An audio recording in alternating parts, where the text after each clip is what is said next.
ओम साई राम। आज का साईं वचन बाबा कह रहे हैं, मेरे बच्चे, तुम अनायास ही मुझसे नहीं जुड़े हो।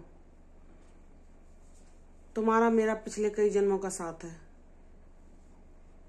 जब तुम ईश्वर को पाने के लिए बहुत प्रयास कर रहे थे और दुखी थे, और तुमसे अनजाने में बहुत गलत कर्म भी हो गए होंगे जिनके कारण तुम प्रारब्ध भोग रहे थे, तभी तुम्हें उन दुखों में ईश्वर की याद आई। तो तुमने जब ईश्वर को पुकारा तो मैं अनवरत ही तुम्हारे पास दौड़ा चलाया, क्योंकि मैंने कई पिछले जन्म में ही तुम्हें वचन दिया था कि मैं तुम्हें हर विपत्ति से बाहर निकालूंगा, इन कर्मों को भोगने में तुम्हारी सहायता करके, इन बुरे कर्मों से तुम्हें मुक्त करके अपना शाश्वत साथ तुम्हें हमेशा के लिए प्रदान करूंगा।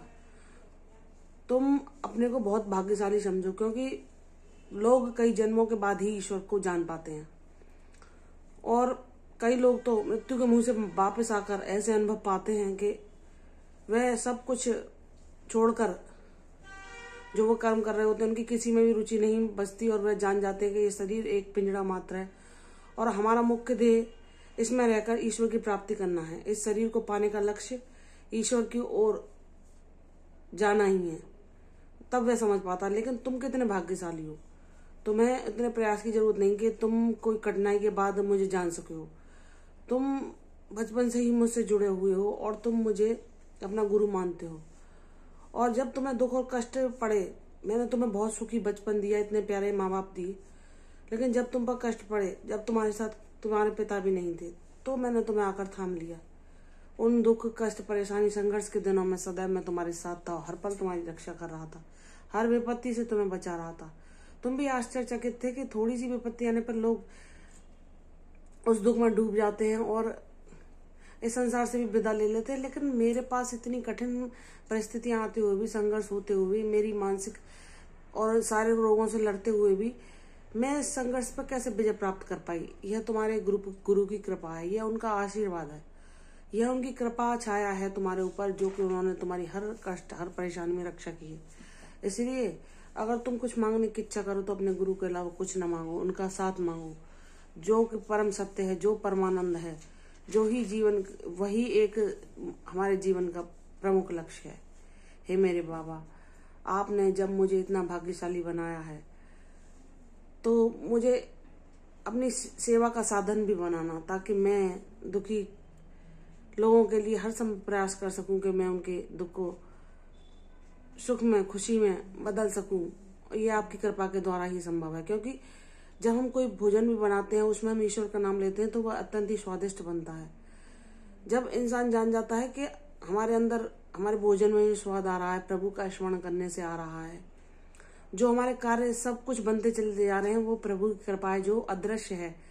जब वह इंसान उस ज्ञान को जान जाता है कि प्रभु के कृपा के बिना हम कुछ भी नहीं, हम कण मात्र भी नहीं, तब वह उनका ही सानिध्य मांगता है, और इस ज्ञान के द्वारा वह अपने जीवन में सब कुछ पा लेता है, क्योंकि वह पूर्ण तरीके से प्रभु पर आश्रित हो जाता है। और जब वह भगवान का शरणागत हो जाता है, उसकी इच्छाएं, उसकी सब भावनाएं प्रभु में ही समाहित हो जाती हैं, तो प्रभु जो उसके लिए सर्वोच्च होता है, जो उसके लिए आवश्यक होता है, वह उसे देते हैं, और अपने बच्चे को हमेशा अपने कृपा छाया में ही रखते हैं, उसे हमेशा अपने शरणागति ही देते हैं, जो कि इस जीवन का सच्चा सुख है, सच्चा खजाना है, सच्चा ज्ञान है।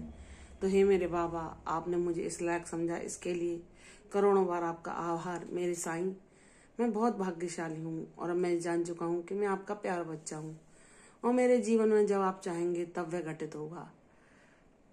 जो आप चाहते हैं वही मेरे लिए उचित होगा। जब मैंने आपकी इच्छा को ही अपनी इच्छा मानते हुए सब परिस्थितियों में शांत रहना सीख लिया है, तो हे मेरे साईं, आप मुझे हर कष्ट से मुक्ति भी अवश्य दिलाएंगे, ये मेरा पूर्ण और दृढ़ विश्वास है। हे मेरे बाबा, आप हो तो सब कुछ है, आप नहीं तो कुछ भी नहीं। मेरे जीवन का हर सुख आप हो, हर खुशी आप हो, हर प्रसन्नता आप हो। आप मेरे जीवन में सदैव ऐसे ही मुझे अपनी कृपा दृष्टि बनाए रखना, यही मेरी अभिलाषा है, यही मेरी जीवन की प्रमुख इच्छा है। तो जब बाबा से बच्चा इस प्रकार प्रेम करने लग जाता है, बाबा को ही अपना जीवन मानने लग जाता है, बाबा में ही अपनी खुशियां ढूंढने लग जाता है, तो बाबा उस पर अत्यंत प्रसन्न होकर अपनी कृपा दृष्टि सदैव उस पर बनाए रखते हैं, और उसे गलत कार्यों को भी करने से बचाते हैं, और उसे अच्छे बुरे का ज्ञान देकर सच्चा ज्ञान देकर उसे जीवन का लक्ष्य प्राप्त करा देते हैं। तुम बहुत भाग्यशाली हो मेरे बच्चे, तुम सही मार्ग पर हो, तुम सही चल रहे हो। मैं तुम्हारा उंगली थामे तुम्हें चला रहा हूँ। मन तुम्हारा इधर उधर भटकता भी है, कुछ विचार लाता है, तो मैं तुम्हें प्रेरणा देता हूँ कि तुम अपने कर्मों पर ध्यान लगाओ, न कि इन विचारों के भटकाव पर। तो तुम मेरी बातों का पालन करो, तुम्हें ये मन भी परेशान नहीं कर पाएगा। नाम स्मरण के द्वारा तुम इसे नियंत्रण पालोगे इस पर, और फिर यह स्थिर हो सकेगा। इसके लिए ध्यान भी आवश्यक है। ध्यान के लिए भी थोड़ा ही समय, किसी भी समय निकालो, ताकि तुम इस मन पर नियंत्रण पा सको और अपने मन में सदैव शांति को धारण कर सको। खुश रहो, तुम्हारा कल्याण होगा। यशस्वी भव। कल फिर आऊंगी साईं वचन के साथ, तब तक के लिए ओम साईं राम।